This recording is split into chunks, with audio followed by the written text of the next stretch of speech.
In 1970, Bennett Bean left the New York art world for rural Johnsonburg, New Jersey. He'd had solo exhibits, sold a sculpture to the Whitney Museum, yet found himself being drawn in another direction. It's just great luck. Luck is so important in the world. And I'm lucky enough to make things that people spend money on so I can make more of them. I taught college for a while, and it became clear to me that I was not going to be happy there because I wanted to be in the studio. So when they fired me for the last time, I was like, great, now I'm in the studio. And you know, there are artists that suffer angst and anguish. My problem when I got to the studio was euphoria attacks. I was just joyful to be working, and I still am, you know, 40 years in. It's wonderful to be in the studio and make things that I'm curious about, because it's curiosity that drives it.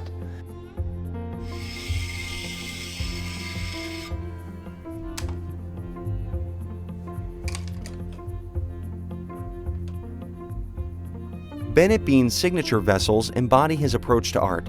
He caused a stir in the ceramics community when he strayed from hallowed tradition and began painting his work after it came out of the kiln.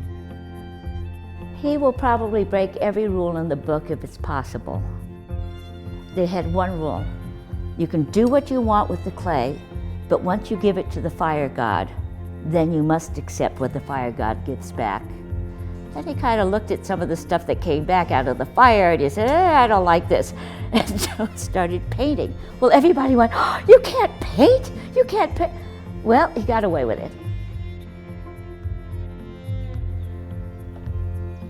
Just about anything under the sun can happen here. We sometimes, if we're not making pottery, we're gardening, feeding chickens, and collecting eggs, and hacking down bamboo. I mean, we really do a lot here.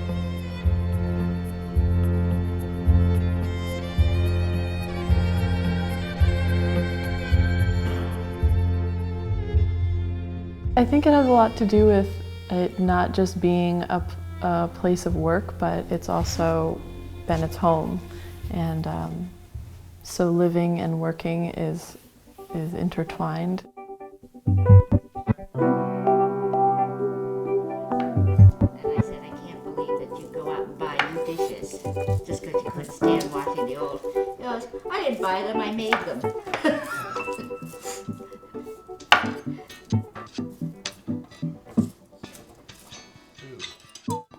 Nothing is normal here,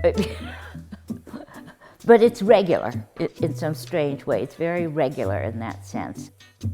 I do the payroll, the income tax, all that stuff, but I do that out there, he does the stuff in here. I can't stand how unorganized this place is. You know, I want to vacuum or something, but I'm not so wanting to vacuum that I actually do it.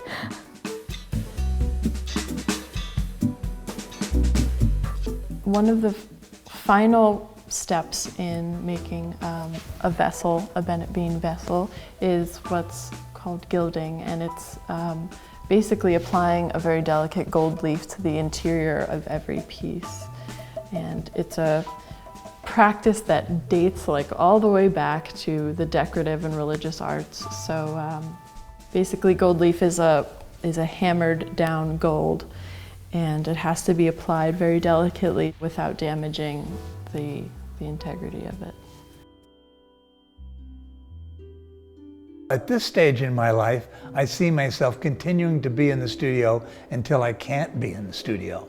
I mean, it's really wonderful, and that's the great thing about having employees, because they bring skills, especially in the computer universe, that I haven't got.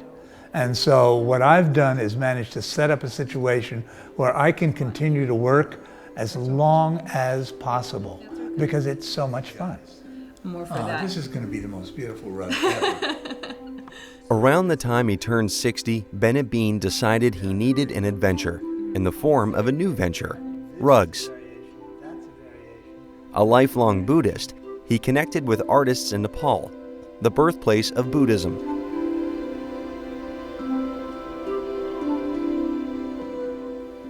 We started working and realizing that we have a good collaborative connection. We have a similar sense of humor, which I think is really important for getting along. And we have opposite design styles, but they really kind of complement each other. So we realized this is a good thing. So we started working on the rugs. The people that I work with change my work. I thought, she's so good, I need to make her a partner so she doesn't disappear. So she became a partner in the rug business, and we designed together. We've been to Nepal, talked to the weavers, we choose the colors. It's a real collaboration.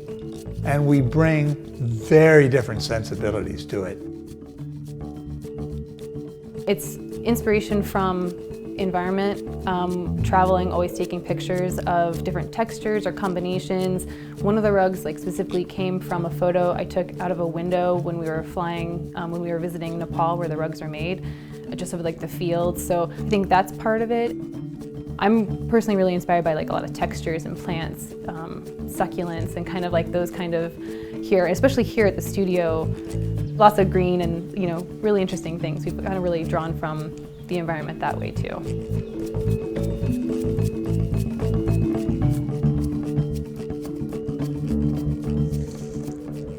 He doesn't separate between making artwork and life. It's everything is making something. So for him, it's working in the garden or making a rug or throwing a pot or making a chair, making dinner. Everything is sort of connected and interrelates with everything else. I've been a Buddhist for years and years and years. And if you don't make distinctions between this and that, you show up to whatever it is with the same sensibility. And so it's an exploration that goes a step at a time, and it leads you to places that you never thought you'd go. And so one thing leads to another. It's no separation between the idea of what I'm making and the life that I'm living.